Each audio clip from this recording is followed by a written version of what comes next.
Hey, and what is up, movie viewers? Dena, Mo Views and Reviews here. Asking, what you watching?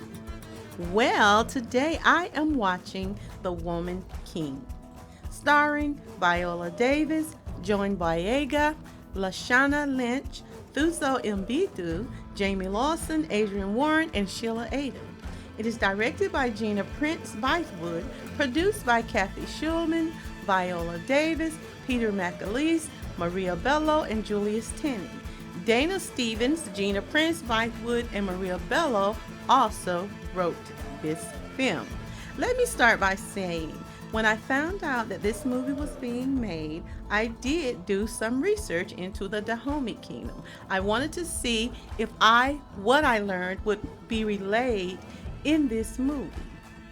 Now, it was not so much a documentary, but it was simply a movie discerned from or inspired by the all-female Amazon warriors that were a part of the kingdom of Dahomey in Africa during the 18th and 19th century. It helps to put things into proper context for me. Now, the Dahomey Kingdom was located in Western Africa in the region that is now southern Benin. It is here that King Gizo ruled unchallenged, a civilization that had become very wealthy from invading rival kingdoms and taking their wealth.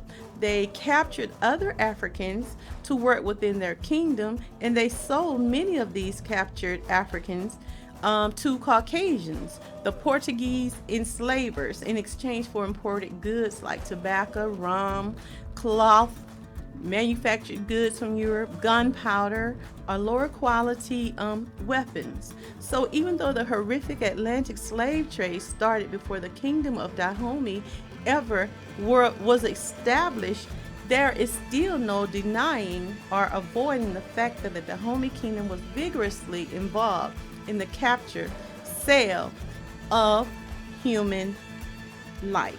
They were sold to Caucasians for subjugation. Now, the Dahomey Kingdom was well structured. It was set up for warfare with its focus on expanding and increasing its boundaries. It contained the most fiercest female army of warriors called the Agoji. But in 19th century West Africa, at the height of their power, their reputation preceded them. They were fierce, strong, and unparalleled. These were real, actual women warriors, and they existed for over a century. The Dora Milaje in the Black Panther are most notably patterned after these women, and they were often referenced, like I said, as Amazon women by the Europeans. When not in combat, these women served as royal bodyguards to the king of their kingdom. These were not the only female warriors, but they were the world's only female army of warriors. Now, in the Dahomey Kingdom, the king was the absolute ruler, and his powers were uncontested. Each male official within the kingdom had a female counterpart.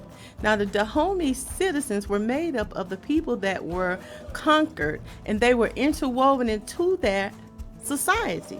This society was governed by the strict laws and the antipathy for the Yoruba. The Yoruba states, Benin and Dahomey of West Africa in 16th and 19th century, profited in large by aiding in the capture and trade of large numbers of African people to white Europeans, culminating in centuries of brutality, rape, torture, and stripping them of their very humanity by way of what is referenced as the Atlantic slave trade. Unpaid, harsh, brutal, and inhumane conditions. These enslaved Africans built the America and the Americas into the rich superpower she is today. And she still owes her wealth to these enslaved, subjugated individuals, documented and stolen during the Atlantic slave trade. The Woman King movie opens up, and it is showing men that are relaxing in a field by a fire. There's a sound, there's a rustle in the grass, so they quiet down to look around to see what the noise was, and finds it to be birds. these birds fly away. So their attention goes back to what they were doing before. Suddenly, there is another noise, and up pops Viola Davis. She is Naniska, and she is an Agoji warrior. She stands up among the tall blades of grass holding a machete in her hand. All of a sudden, other female warriors appear standing behind her. Nanaska gives them an order, and they all begin to run toward the men, and fighting breaks out. The women are showing amazing fighting abilities and skills and physical maneuvers. When the battle ends, the men are slaughtered, and the warriors rescue their people that were imprisoned by those men. The women of that tribe are taken and allowed to live and are eventually recruited into the fold, because this battle resulted in the loss of a lot of the women soldiers. The Agoji general, Naniska, must begin the process of recruiting and training a new squadron of females to replace the numbers lost in the last battle. So these women are recruited to be a part of the all-female army, and that includes some that were previously captured as a result of battle with conquered kingdoms. They are given the rules and requirements that come along with the title of an Agoji warrior, which includes that they cannot be married or have children or families. No men. So that most definitely would never include me. They cannot even be in relationships, for they must devote their lives to protecting the king and the kingdom of Dahomey.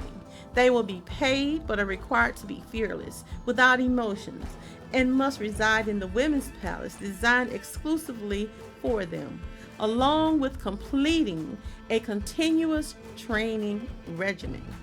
They are given the choice to accept the terms and complete a training regimen, or leave if they feel that it is not something that is suitable for them.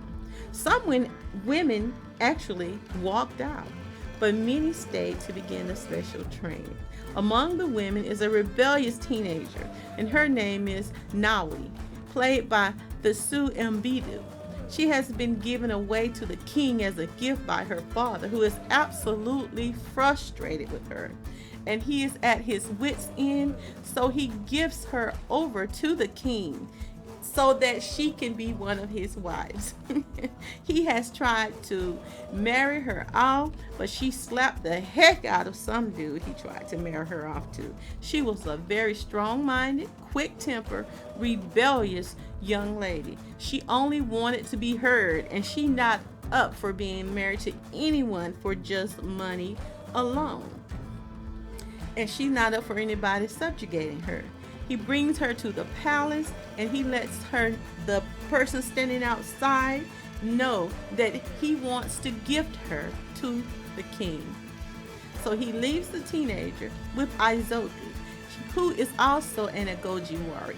Izogi sees in the very young woman, Nawi, the potential to be one of the fierce warriors that they are looking for.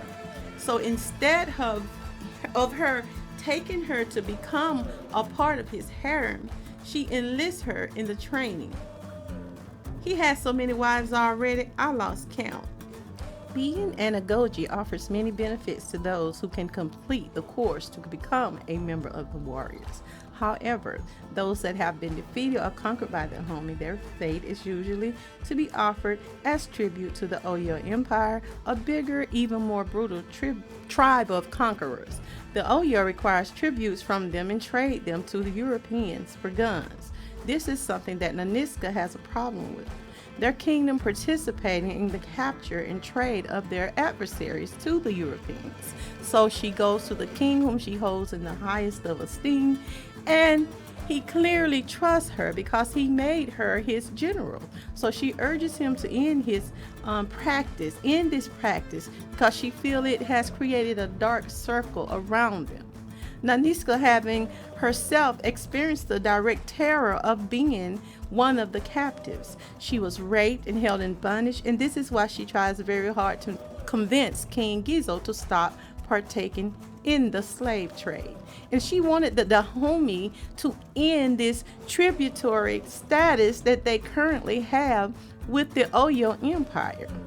The tributary status meant that they acknowledged that they were submitting to the Oyo Empire because they were much bigger than the Dahomey Kingdom at that time. So they were required to pay them, and they paid them in slaves or in merchandise to keep the peace and prevent them from completely being subjugated under the Oyo Empire. It is clear that there is tension whenever General Naniska sees the Oyo representative enter into their kingdom. Particularly, there was one that she recalls that aided in her sexual abuse, and she has pure disdain for him. He is a reminder of her experience as a young woman when she was captured, tied down, and raped multiple times a day by various men, and eventually she was impregnated. Although she gave birth to the child, she did not want the constant reminder of the abuse sustained during her captivity. So after giving birth to that child, which was a girl, she had her trusted warrior sister Amenza to take her and give that child away to get rid of her and never tell her the details. Before Amenza took the newborn infant away, Naniska used a knife to implant a shark's tooth into the arm of the child. It was sort of like an identifier. The Oyo Empire's population was much bigger than that of the Dahomey King, and Naniska knew that a time would come when they would have to battle them, and because the Oyo people greatly outnumbered them, she expected that it may be a very hard battle to win. She worried that her warriors, and I quote, "do not know an evil is coming." Now, Naniska expressed to the king how what they were doing allowed others to intrude upon their territory, and she doesn't want them to continue to aid in selling their own people. The king confessed at that time that their wealth has been accredited to the slave trade, and it continues to allow their kingdom to remain wealthy.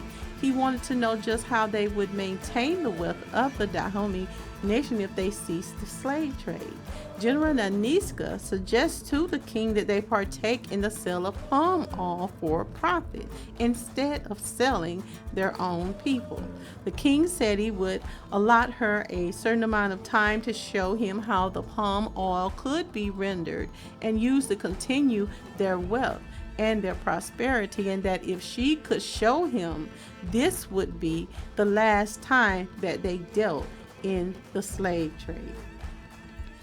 So the intense training began for the potential Agoji recruits, and at the end of the training, there is a final course that they must complete in order to become an actual Agoji warrior.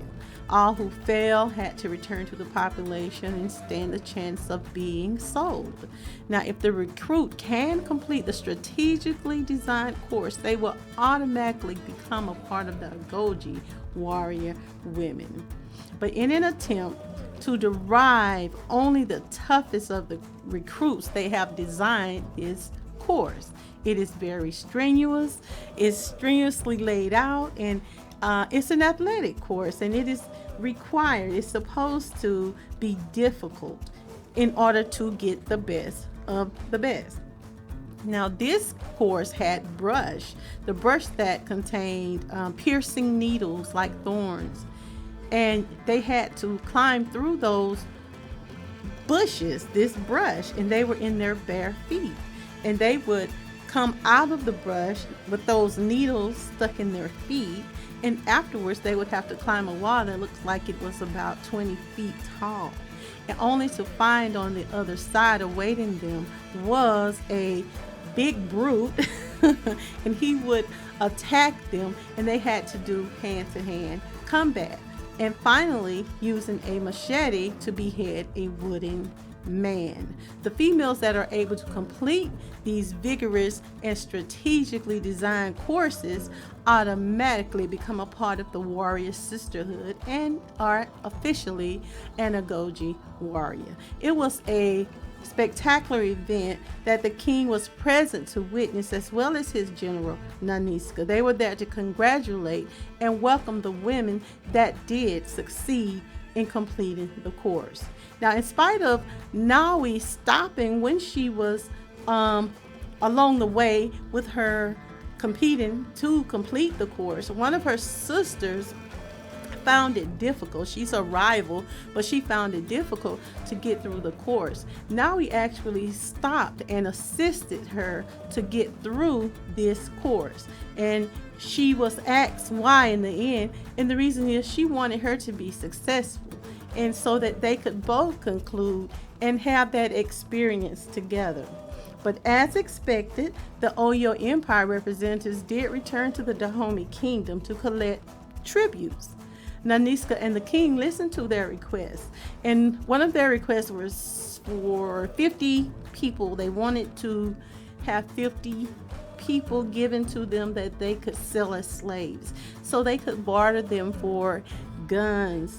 Now the 50 were negotiated down to 20, and 20 people that were hand chosen by Naniska herself.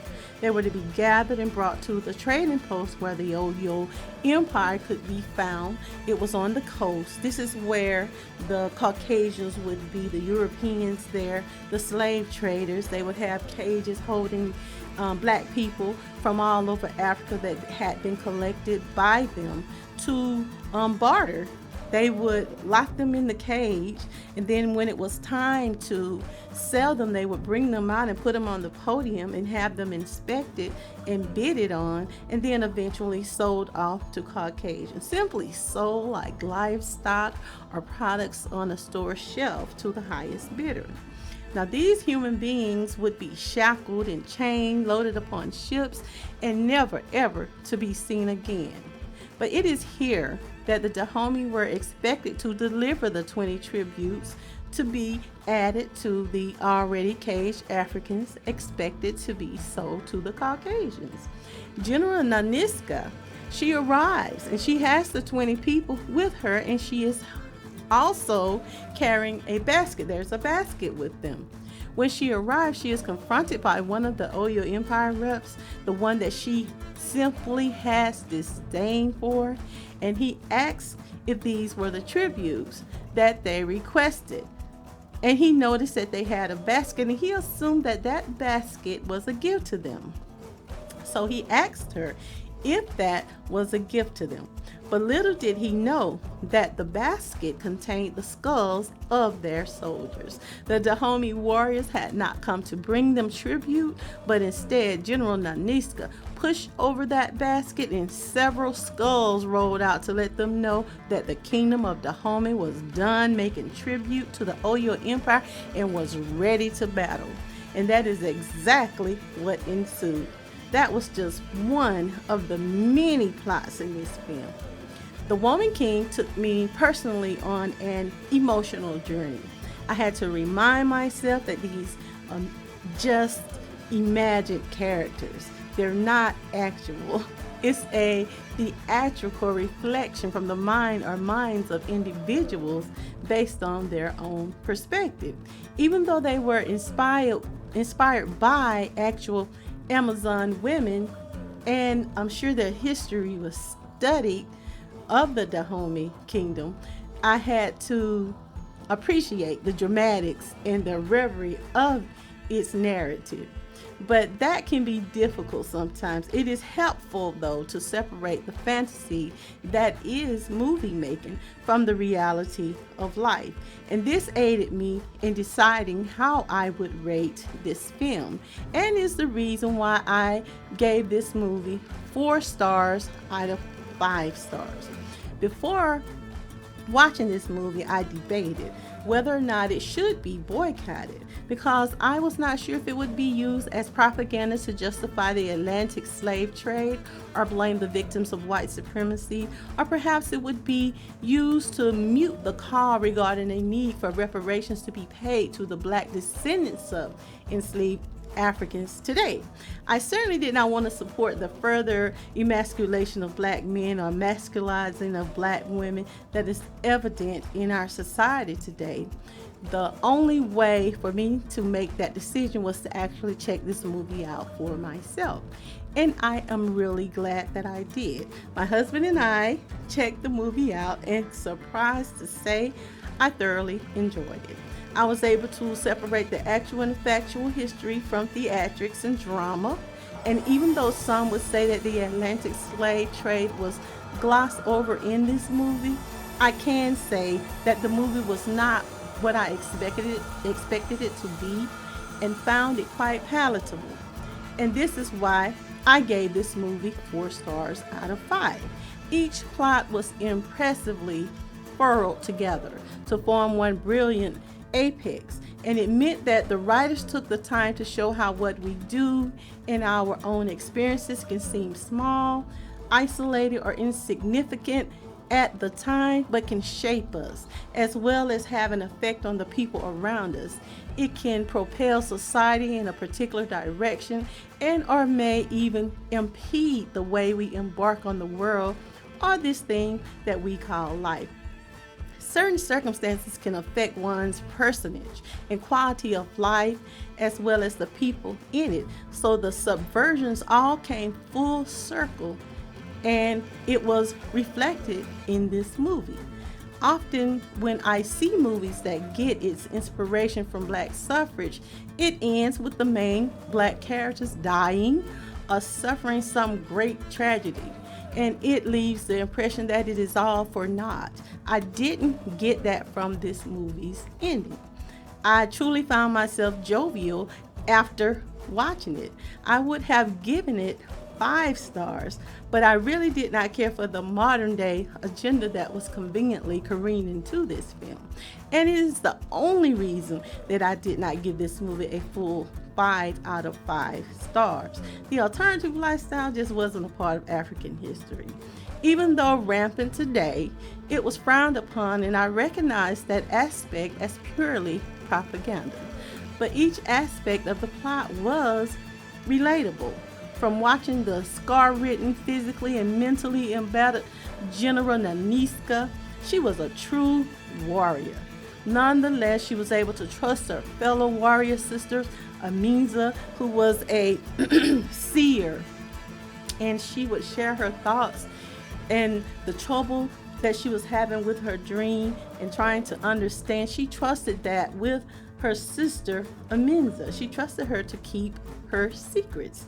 I caught myself wiping away tears and was so happy to see Naniska and her daughter united, and how evolved this character became in spite of her tortured past.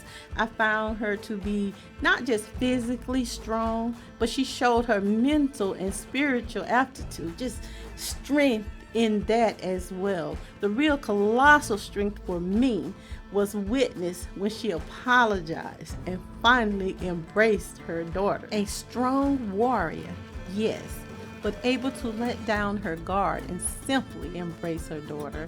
That mother and daughter connection was there despite their separate struggles. I really like that part of the movie. Now, all of the plots were meticulously arranged to come together and form this immense climax that left me pleased at the conclusion. The women were warriors, yet they reflected a very beautiful sisterhood that focused on uniting and fighting against a common enemy and the desire to be free and remain free from subjugation. And yes, there were the Dahomey men that fought along with them, so I did not see it as enfeebling men by any means. The scenery, the colors, and the backdrops were beautiful. The hair and makeup was well done, and even the costumes looked amazing. I mean, the cinematography, the music, and the background all gave the feeling of actually being there, being a part of the moment. From the chanting and the cadence, the synchronized dancing and sound of the actor's voice, it gave you just a little bit of Africa, and it was beautiful. I enjoyed the dancing and the sound. I mean, the actors' voices, it was convincing. I am pretty sure there will be a soundtrack if there's not already one. But all of it was wonderfully imaginatively done, and it aided in the overall quality of this movie. Now, The Woman King is rated PG-13, and if you would like to check it out, you most certainly can, because it is now playing in your local theaters. Leave me a comment on your thoughts on this movie, and if you have not already, be sure to subscribe, like, share, and check out Discussions with Dena on YouTube, where I discuss current topics, events, and concerns to me and you. You can also listen on Spotify, Apple Podcasts, or anywhere you get your podcasts. This has been Dena Movie Reviews. Join me for my next movie review and recommendation. And remember, it's my view. Now, what you watching?